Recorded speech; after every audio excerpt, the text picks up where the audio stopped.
Hello my subscribers again welcome back to our channel ఇట్లు మీ అనుతో నాని. ఇవాళ నా డే రొటీన్ మీతో షేర్ చేసుకోవాలని అనుకుంటున్నాను.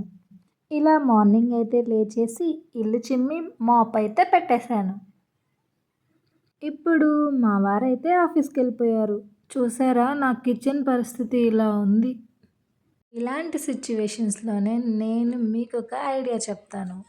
ఇలా ఇల్లంతా పనున్నప్పుడు మీ బెస్ట్ ఫ్రెండ్‌కి గానీ, మీతో క్లోజ్‌గా ఉన్న ఇంకెవరికైనా కాల్ చేస్తే ఇట్టే ఈజీగా అయిపోతది. ఇలా వన్ బై వన్ తీసేసి ఈ గ్యాస్ అయితే క్లీన్ చేసేసాను.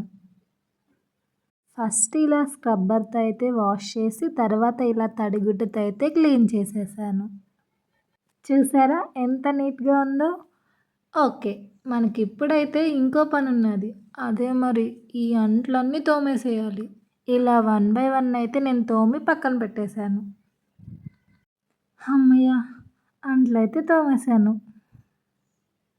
ఇలా మొత్తం క్లీన్ అయ్యాక ఫీలింగే వేరబ్బా! ఇప్పుడు ఈ సిచ్యువేషన్ తగ్గట్టు నాకైతే ఒక మీమ్ గుర్తొచ్చింది.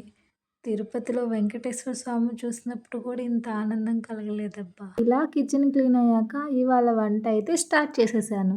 ఇవాళ రెసిపీ వచ్చేసి దొండకాయ పచ్చడి. దానికోసమని ఒక ఆనియన్ తీసుకొని ఇలా దాని పొట్టంతా తీసేసి పక్కన పెట్టుకోవాలి. తర్వాత కొన్ని పచ్చిమిర్చి తీసుకొని వాటిని కట్ చేసి పక్కన పెట్టుకోవాలి. తర్వాత ఆనియన్ కూడా ఇలా కట్ చేసుకొని పక్కన పెట్టుకోవాలి. తర్వాత ఈ దొండకాయలకైతే చివర ముందున్న తొడాలు తీసేసి వీటిని నీట్‌గా కట్ చేసి పక్కన పెట్టుకోవాలి. నేనైతే ఇలా రౌండ్‌గా కట్ చేస్తున్నాను. తర్వాత గ్యాస్ అయితే ఇలా ఆన్ చేసి ఒక బాండీ అయితే దాని మీద పెట్టుకోవాలి. అందులోకి కొంచెం ఆయిల్ వేసుకోవాలి. అందులోకి మనం ముందుగా కట్ చేసుకున్న దొండకాయలు, ఆనియన్స్, పచ్చిమిర్చి వేసుకోవాలి.